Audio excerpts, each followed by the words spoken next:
प्रिय छात्रम छात्राओं, मैं आपका हिंदी विषय का शिक्षक महेंद्र धाकड़ और आज हम पढ़ेंगे हमारा 17वां अध्याय जिसका नाम है गोश्री नगर से श्रीनगर और जिसके लेखक हैं doctor N. E. Vishwanath Iyer. N. E. Vishwanath Iyer का ललित निबंध है उठता चांद डूबता सूरज फूल और कांटे। आपकी आलोचना है आधुनिक हिंदी काव्य मलयालम काव्य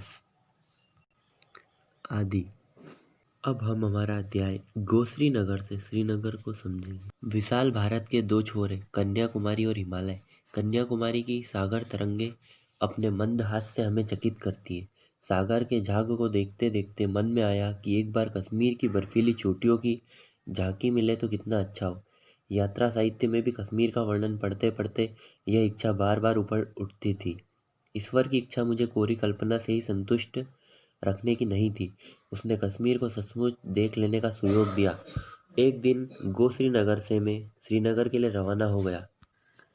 कश्मीर का नाम लगभग प्रत्येक भारतीय को लुभाता है। किसी ने यहाँ तक कहा है कि पृथ्वी पर अगर कहीं स्वर्ग है तो वह यही है। कहा जाता है आज जहाँ घाटी है वहाँ पहले शीतसर झील थी जो पर्वतों को बर्फ से पिघलने से बनी थी। महाभारत काल से ही कश्मीर शासकों की गाथाएं मिलती है। आगे प्रामाणिक इतिहास के युग में सम्राट अशोक ने कश्मीर में उनके बौद्ध विहार एवं स्तूप बनवाए थे। इतिहास की लंबी परंपरा में सम्राट ललितादित्य का नाम विशेष रूप से उल्लेखनीय है, जिसका साम्राज्य बहुत ही समृद्धशाली था। वे स्वयं साहित्यकार और कला प्रेमी थे। कोचीन से श्रीनगर की लंबी यात्रा में रेल द्वारा अनेक प्रदेशों से गुजरता हुआ मैं जम्मू तवी पहुंचा। जम्मू के पर्वतीय नगर से श्रीनगर की बस में बैठते समय मन जोशीला था। प्रभाती पवन में चुभन भरी शीतलता थी।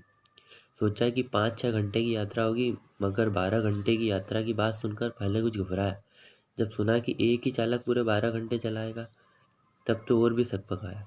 एक तरफ ऊंचे पहाड़ों से भारी पत्थरों से लुढ़क कर गिरने की संभावना, दूसरी तरफ जरा सा फिसलने पर पाताल में बहती चिनाब की तीव्र धारा में गिर जाने का भय।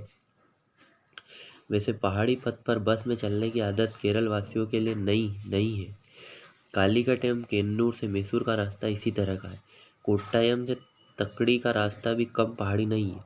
वह कभी कभी इक्के दुक्के जंगली हाथियों का आक्रमण का भी डर रहता है। तो भी हिमालय की गोदी में जितनी विकट दशा उतनी अन्यत्र नहीं। रास्ते में देखा कठोर प्रकृति से संघर्ष समझौता और प्रेम करके कितने ही मामूली लोग अति दुर्गम ऊंचे पर्वतीय प्रदेश में भी कृषक जीवन बिताते हैं, जंगल में मंगल करते हैं। रास्ते में बीच बीच में छोटे छोटे कस्बे आते हैं, दुकानों की कतारें, छोटी बड़ी पाठशालाएं, होटल, सिनेमा घर भी। देहाती इन्हें शहर ही मानते हैं। चढ़ाई और उतराई, उतराई और चढ़ाई का बारी बारी से अनुभव करते हुए और जहाँ तहाँ थोड़ा सा विश्राम नाश्ता करते हुए हम शाम को 4:30 बजे बनिहाल रेस्ट हाउस के सामने पहुँचे। स्थानीय भूगोल की जानकारी के अभाव में कैसे पता लगता कि हम कितनी ऊंचाई पर हैं। यहाँ जलपान और विश्राम से पहले ही अधिक समय लगा तो कुछ देर चहलकदमी करता रहा।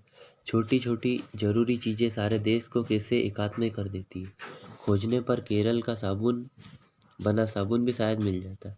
बस अब तेज चाल से जवाड़ सुरंग की ओर बढ़ी।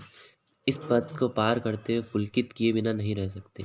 इंजीनियरों की अद्भुत प्रतिमा, अदम्य साहस और कार्य शक्ति ने इस दुर्गम पर्वत में विशाल सुरंग पथ बनाकर कश्मीर और शेष भारत का पथ पूरे वर्ष भर चलने लायक बना दिया।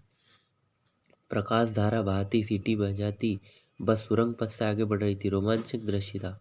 मानव शक्ति से यंत्र शक्ति की श्रेष्ठता को मानते हुए हम आगे बढ़ रहे थे।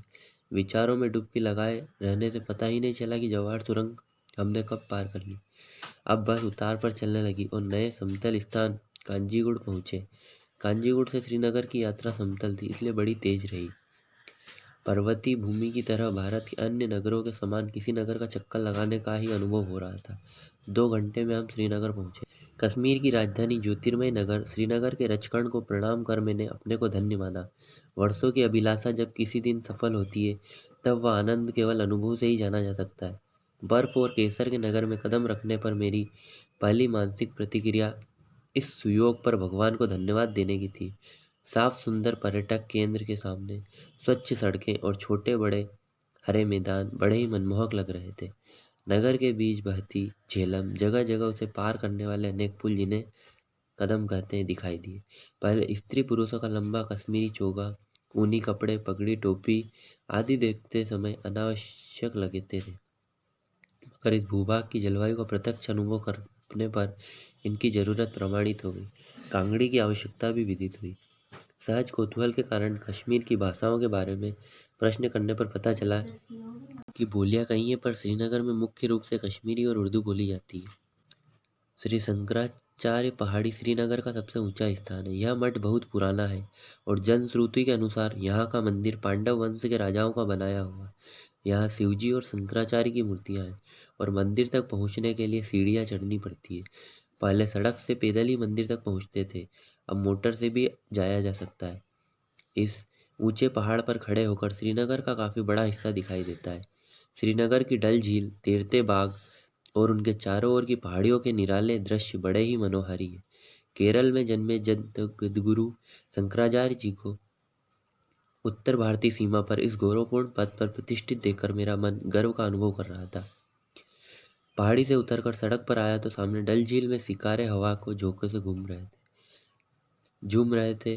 डल झील कश्मीर की जान है। शायर इसकी तारीफ करते नहीं आगाते, इसकी तारीफ करने से कोई नहीं बच सकता। छायाकार इसकी रंगीन छवियों को भिन्न भिन्न कोणों से अब भी उतारते रहते। प्रथम दृष्टि पर मेरा मन कहने लगा, कोचीन की विशाल झील के सामने यह कुछ भी नहीं, पर पहाड़, बर्फ, झील की नौका यात्रा, हाउस बोट आदि अनेक प्रकार के आनंद एक साथ ही एक जगह मिलते हैं तो कश्मीर में डल झील इसका मुख्य केंद्र है। जब हम डल झील पहुंचे तब सांझ हो गई थी, अतएव सैर करने वालों की भीड़ छिड़ चुकी थी। इक्के दुक्के शिकारे ताल गति पर चप्पू मारते भिन्न भिन्न दिशाओं में भटक रहे थे। एक शिकारे का मल्लाह हमारे घूमने को तैयार हो गया। सिर पर कश्मीरी टोपी, दुबला पतला तन, छोटी पतली दाढ़ी, साधारण कपड़े, वह डांड मारने लगा और चंद मिनटे ही बीते होंगे कि साथियों की दे देकर कुछ बताने लगा। उसका चेहरा थकावट में भी खिल उठा था। अपने मित्र से मुझे मालूम हुआ कि वह ईद का चांद देखने की सूचना दे रहा था। हमें झटपट एक किनारे लगाकर वह बोला, अब मैं नहीं चलूंगा, नमाज पढ़ूंगा, दूसरे को ले जाइए।